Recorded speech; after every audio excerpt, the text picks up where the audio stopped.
Hello everyone, thank you for joining me on my channel today. It's Carol here at Oak House Journals, and I'm going to be doing Margarete Miller's Collage Weekly Planner assignment number 20 today. So I've got my prompts here, and I've also got the paper here that I will be working to. The first prompt was something cold. I'm working with a cold colour. As you know, you can get warm colours and cold colours, and I've got this portion from a digital kit, and you'll see more of it in a moment. But this colour here is akin to one that is called Seafoam, and that on the spectrum of warm to cold colours is known as a cold colour. I've also got this bit of the same digital kit that I've cut out, and as you can see, it's a little label. Both of these I've just cut them out and inked around the edges, so I'll be using those. The next prompt is 3 of something. Well, I have in amongst my stash of vintage documents this absolutely gorgeous little one dating back to 1931, and this one has got a little orange stamp on it. Now, I only have one of these, and I don't really want to be using this one, so what I've done is I've printed and reduced that and come up with these little ones, and I've just chopped them out, inked around the edges. As you can see, and as is always the case with my printer, it hasn't printed out true in the slightest, and it's come out almost a grey blue colour. Not a problem, I can work around that, but ideally I would have loved something that would have been that colour.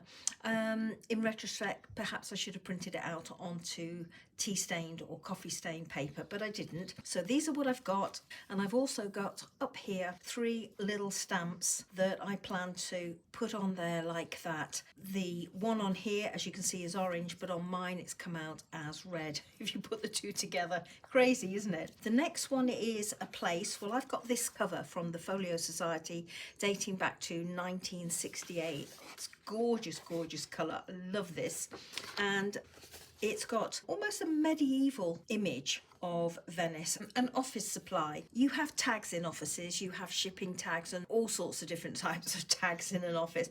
So this one has come from a digital kit called Antique French Luggage Labels and Tags, and it's by Paper Daisy Journals, and I will put that information in the description box below the video.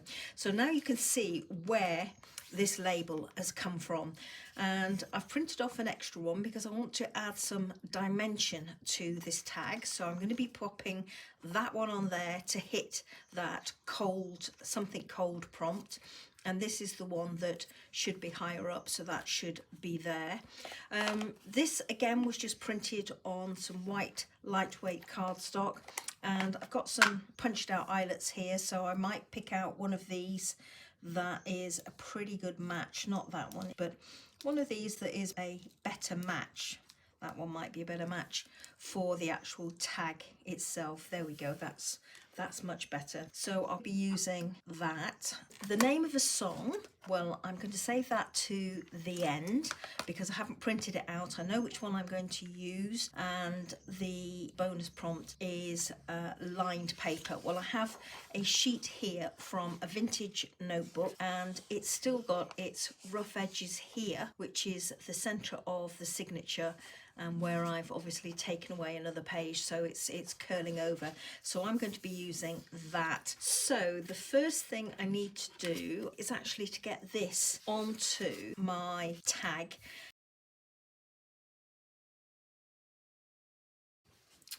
I've glued those 2 labels on, and I haven't actually backed this because I think I might use a portion of this, but I don't know how much I will have left over until I've done a little bit of jiggling with that. So in the meantime, what I thought was I would use these, and what I'd like to do is, rather than have them staggered down my page, I thought it would be quite nice to just have them so that they will swivel. So I'm just going to line up this top corner. I'm going to put a tiny punch in that corner, and I'm just going to pop that through there. And this is only temporary at the moment because it needs to go through another layer in a second or 2. I think I'm going to get my stamps on here.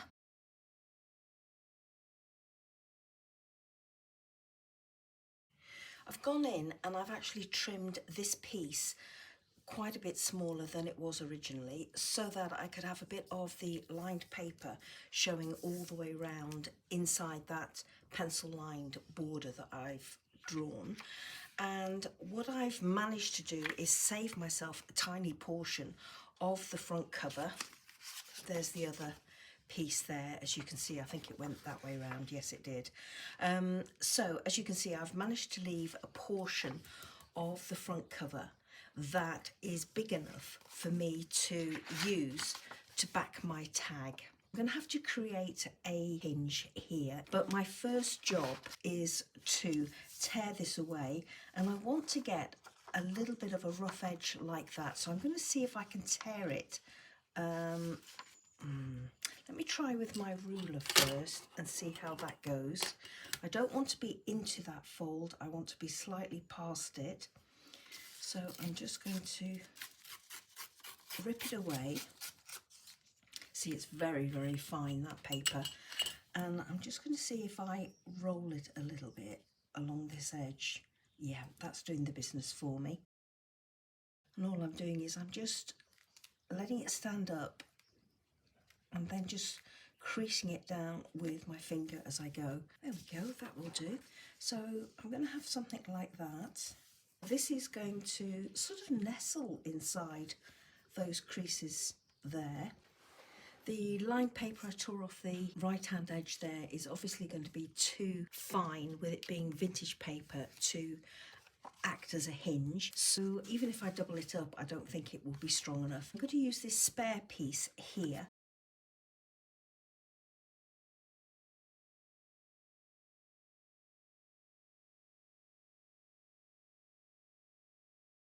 There we go. So now all I'm going to do is put this piece on the back, but what I want to do is I want to try and match up where this piece of paper goes to come roughly something like that. Just holding it in place.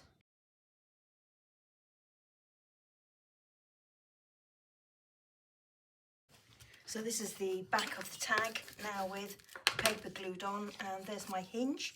So I'm just going to glue the hinge to the back of this very quickly before I glue this in place. So let's just do that.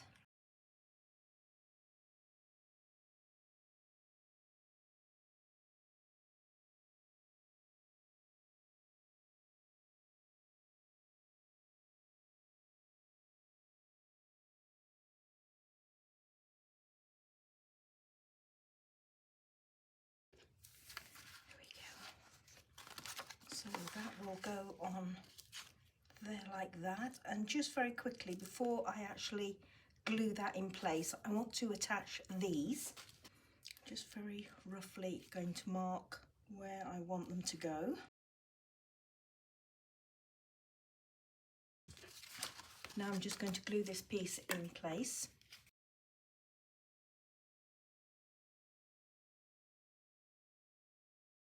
I need to punch a hole in there as well, so let me just do that.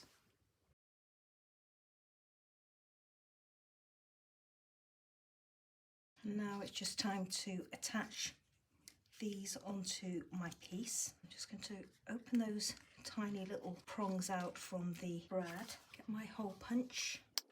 Now I'm going to just push the prongs of my brad through to the back of my piece.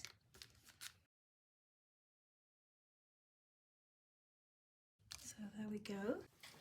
Now I'm going to work on my song title.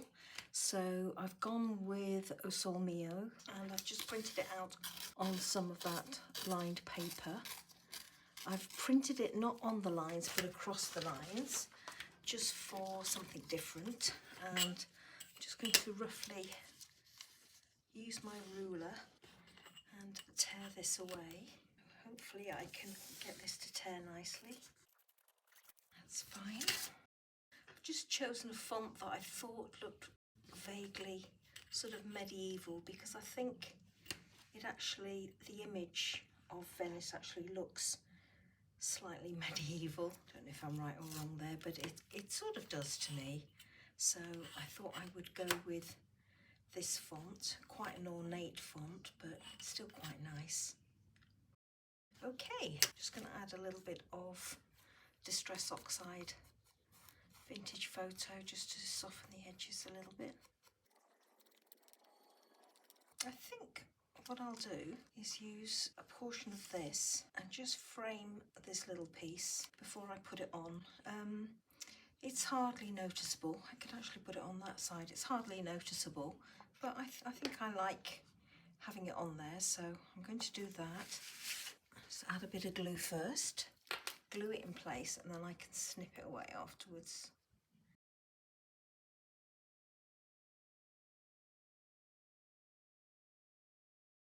There we go.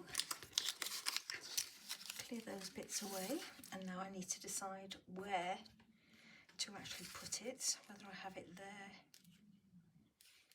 I could have it up there to one side like that. I think I like having it plain up there, and it kind of lends itself to go there so that you've got the whole piece there so that you can see what's what. I'm going to go with it there. I'm just going to roughly eyeball that on there like that. I'm not going to put any thread or twine in the top either. I'm just going to leave that au naturel, so to speak, and I'm just going to have these at a jaunty angle so that this one, when it's this bottom one, is level with the line on the label, and then these two are just slightly staggered so that you get the number there. And I am just going to give them a little bit of a tweak to one side and then ruffle up my edges. And there we go. So thank you so much, everybody. Let's just quickly go through the prompts, and I'll put the lid on my glue, or the pin in my glue, very quickly. Okay, so something cold, I went with a cold colour. So I've gone with this Seafoam green there. 3 of something, well, I went with these faux receipts that I photocopied, and as you can see, they've all got their orange stamps on. A place, well, obviously this Medieval Venice. An office supply, well, I went with this tag. Name of a song, I went with the famous gondola song, or cornetto song as people like to call it, and lined paper. Well, I've got it in the background here, and I've printed my song title on there. So there we go, everybody. Thank you so much, as always, for watching and keeping me company as I created this piece. Do appreciate it, and as always, I'll put some photographs at the end, and hopefully you'll come by and join me for next week's assignment, which is assignment number 21. So until then, have a brilliant week. Take care. Bye-bye now.